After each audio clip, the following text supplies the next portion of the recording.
מחר אמרי לוושינגטון להיפגש בהזמנתו עם הנשיא טראম্প. ইসরায়েলের প্রধানমন্ত্রী Benjamin Netanyahu ওয়াশিংটনে পৌঁছেছেন। সেখানে তিনি প্রেসিডেন্ট ডোনাল্ড ট্রাম্পের সঙ্গে বৈঠক করবেন। ধারণা করা হচ্ছে ইরান যুদ্ধই হবে তাদের আলোচনার প্রধান বিষয়। এদিকে ইরান সমর্থিত গোষ্ঠীগুলোর ড্রোন হামলার নিন্দা জানিয়েছে সৌদি আরব। হামলায় রাজধানী রিয়াদ এবং দেশটির পূর্বাঞ্চলের তেল স্থাপনাগুলো লক্ষ্যবস্তু করা হয় বলে জানিয়েছে রিয়াদ। এদিকে ইরানের সঙ্গে যুক্তরাষ্ট্রের খুবই ইতিবাচক আলোচনা চলছে বলে জানিয়েছেন মার্কিন প্রেসিডেন্ট ডোনাল্ড ট্রাম্প।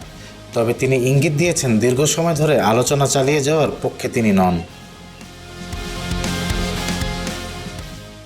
ইরানের দাবি, চলমান সংঘাত থেকে বের হওয়ার পথ খুঁজতে হিমশিম খাচ্ছে যুক্তরাষ্ট্র।